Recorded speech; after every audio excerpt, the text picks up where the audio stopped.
All the stories in the scriptures that could be made into a beautiful movie or even a miniseries, Ruth is up there for me. It's not as flashy as Samson or David or certainly of Christ, but it's a lovely story. If the book of Judges is the 5 or the 10,000-foot version of redemption and story and people and everyone doing what's right in their own eyes, in between the Exodus and the time of the kings, Ruth is the on-the-ground story. Naomi is an Israelite woman, marries a Moabite man.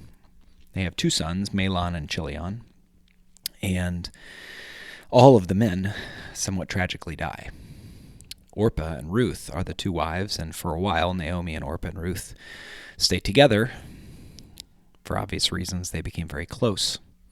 And I can't help but wonder if Naomi's heritage and life as an Israelite taught her something about steadfast love that was attractive to the women. Nevertheless, we don't know. Orpah goes back to her husband's family, but Ruth chooses to stay with Naomi. In one of the more beautiful lines of friendship, she says, "Do not urge me to leave you or to return from following you, for where you go, I will go, and where you lodge, I will lodge. Your people shall be my people, and your God, my God." When Naomi goes back, she realizes and explains in part to Ruth, there is an opportunity for Naomi's story and family line to be resecured through the community. And this has to happen through a man named Boaz, probably one of the few characters we know more than a few things about in the Bible whose story is altogether good. He takes his time with the story.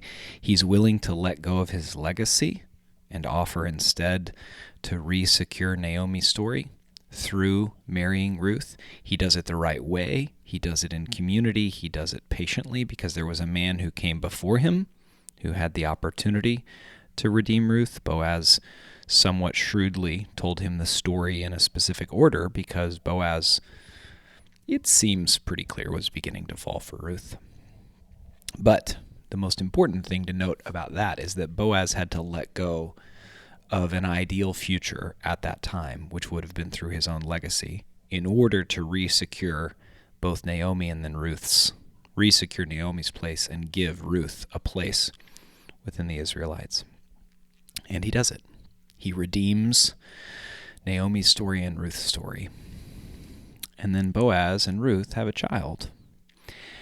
And my favorite thing about the story, one that I had not thought of in a while, is the community of women around Naomi. And they tell the story of the redemption this way. "Blessed be the Lord, who has not left you this day without a redeemer. And may his name be renowned in Israel. He shall be to you a restorer of life and a nourisher of your old age. For your daughter-in-law, who loves you, who is more to you than 7 sons, has given birth to him." Then Naomi took the child and laid him on her lap and became his nurse. And the women of the neighborhood gave him a name, saying, "A son has been born to Naomi." They named him Obed. He was the father of Jesse, the father of David. Ruth is in the line of Christ. And the story is not a metaphor, it's a story of friendship and people responding to the steadfast love of God as best they can in their small localities amidst farms and caring for the poor and re-securing people that have left the people. But in Christ, these words are true in a metaphorical way. And we can say with the women of the community, "Blessed be the Lord, who has not left you this day without a Redeemer." Our Redeemer comes through the line of this foreign woman who the community took in, who was redeemed by Boaz, loved well by Naomi, and who is in the line of Jesus Christ. It's a beautiful on-the-ground story of friendship, but behind it and undergirding it and over it is the steadfast love of God, which always pursues and would never leave us without a Redeemer. That's it for 5 more minutes this week. I hope you're encouraged by the story of Ruth.